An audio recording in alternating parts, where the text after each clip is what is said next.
across the street or around the world, wherever you are, thank you for being with us. Did you catch our friend John McCumber with Joe yesterday? Talking a little bit about tech and this Facebook thing. Folks, we're being worked. Let's review real quick here on The Verge.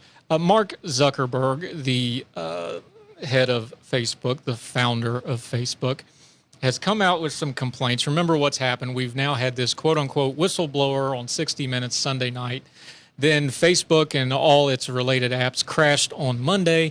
Then yesterday we had the whistleblower testifying before Congress.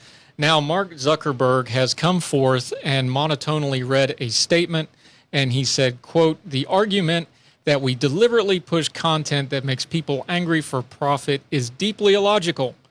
We make money from ads, and advertisers consistently tell us they want ads next to harmful or angry content. And I don't know any tech company that sets out to build products that make people angry or depressed.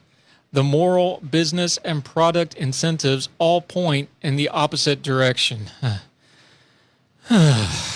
Folks. I'm trying to think of a way to explain this. Either Mark is completely out of touch, which he is, which is why he talks like a drone. Of course, tech companies and media companies especially make products designed to make people angry and depressed. The entire media we have right now is designed to stoke outrage because that's what keeps you engaged.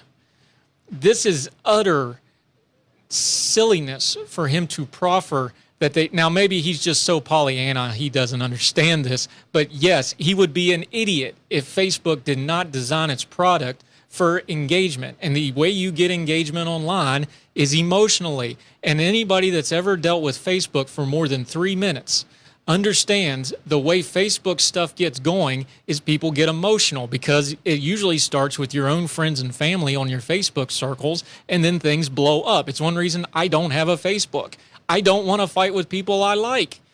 It's hard enough to maintain relationships. Why do I want to fight with them up front? Why do I want to fight with them on my phone all day? I don't need that. But if people use Facebook for a lot of things, I understand they want to send pictures of the kids, of the grandparents, all this sort of thing. That's all fine.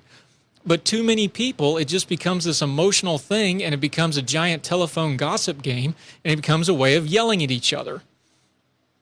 If Mark Zuckerberg and Facebook did not design their algorithm to focus on the emotional pull of these folks, then they're really bad at business. So either they're incompetent or they're lying, and we know for a fact that because they've built one of the largest companies in the world with a tremendous amount of power, a tremendous amount of reach, we know they're not uncomfortable. So he's either totally an idiot or he's lying. I think it's the latter. That's my personal opinion.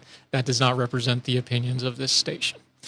I'm just saying that Zuckerberg's pulling a fast one on us. Let's review something for a second. He goes on to talk about this whistleblower, Hagen. This whistleblower would be the first whistleblower in the history of whistleblowers, in the history of ever, to advocate for the change to the company they are whistleblowing on to exactly what that company wants to have happen anyway.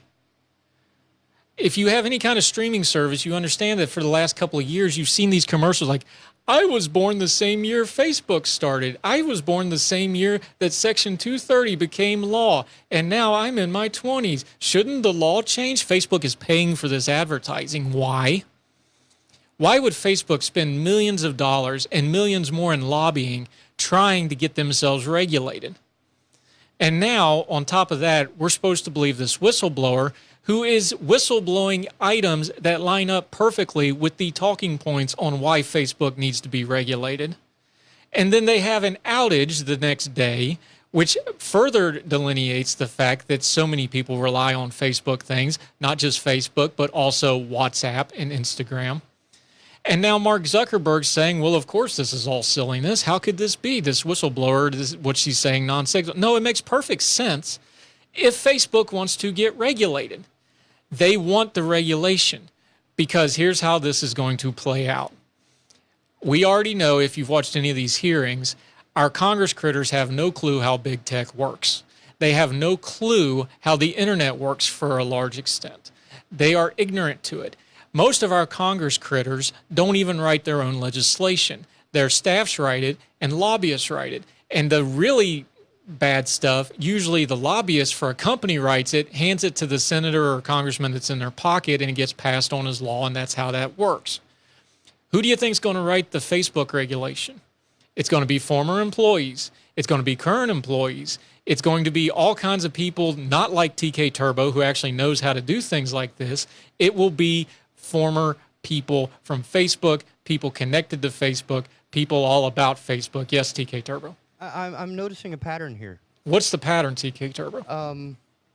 Well, let's take another subject, like women's health. Let's take a subject like women's health and take a look at the panel that was discussing and working on the legislation for women's health, and there was not a woman in the room. Ah, you mean like when they do things for women's drugs, like a documentary I was watching the other day about a procedure for women for fertility that ended up damaging women after women after women. They only had one woman, and it turns out the drug company paid her to be there, and then they ask all the drug...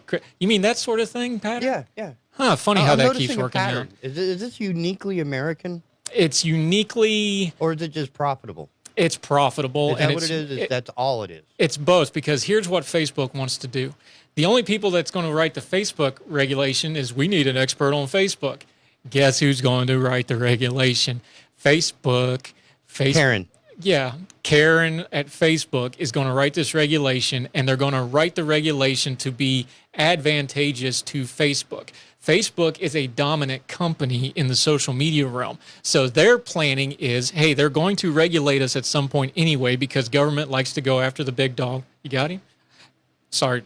Bad radio. I said something online. The whole day has just gone sideways. Yeah, that's one thing. That was not syndication quality. I apologize. Back to the point. The thing with the Facebook, they're going to write their own regulation because whatever little nuances that they don't like, they figure in the grand scheme of things is going to be worth eating because they're big enough and powerful enough and rich enough, they can adapt their company to whatever the new regulations are as long as they get their say on the big stuff. And the competitors and startups and the next Facebook that's trying to come up won't have the advantage anymore because Facebook is going to have all the regulations written for them, and they can adapt to them, and it'll crush competition, and they'll be able to stay on top. This Facebook stuff, folks, we're being worked. And that's an old wrestling term. You know, the good guy and the bad guy fights in the ring, and you cheer for the good guy and boo the bad guy, but when they go behind the curtain, they high-five each other because they both made money, and they work together. That's what's happening with Facebook right now on this regulation stuff, folks. It's a work. They're working us. They want that regulation. If they want that regulation, we probably shouldn't give it to them. We need to get on our Congress critters and tell them to leave our internet alone because even though there's a lot of downside to it being the Wild West, if you lock it down and put Facebook in charge of the asylum, you're going to have a whole lot worse and a whole lot less freedom. It's the Big Talker FM. We're going to take a quick break.